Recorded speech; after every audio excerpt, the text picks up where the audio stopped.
వరిలో ఇవాళ 3 నెలల 11 రోజుల పంటలో మనము దేశవాళీ రకం పూస సుగంధిలో ఉన్నాము. ఇప్పుడు మనం చూస్తున్న ఈ కంకి ఈయన సుంకు దశలో ఉంది. అంటే ఈనింది అనమాట. ఇది దీని సుంకు అంటాం. ఈ తెల్లగా ఉన్నదాన్ని మొత్తం. ఇది సుంకు రాలిపోయి పాలు పోసుకున్న దశ అంటాం. ఇది ఈ పాలు గట్టా ఉంటాయి. అయ్యో, ఇది పాలు పోసుకున్న దశ అంటాం. ఈ పాలు గట్టి పడిపోతే అదే బీబి కిందగా తయారవుతుంది మనకి.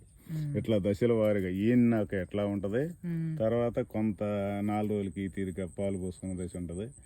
తర్వాత 10 రోజులకి ఇది ఇక పూర్తిగా ముక్కలు ఎరబట్టం అంటాం దాన్ని. తర్వాత ఇక 20 రోజులకి శుభ్రంగా కంకి మొత్తం చివరి దాకా పండిపోవటం.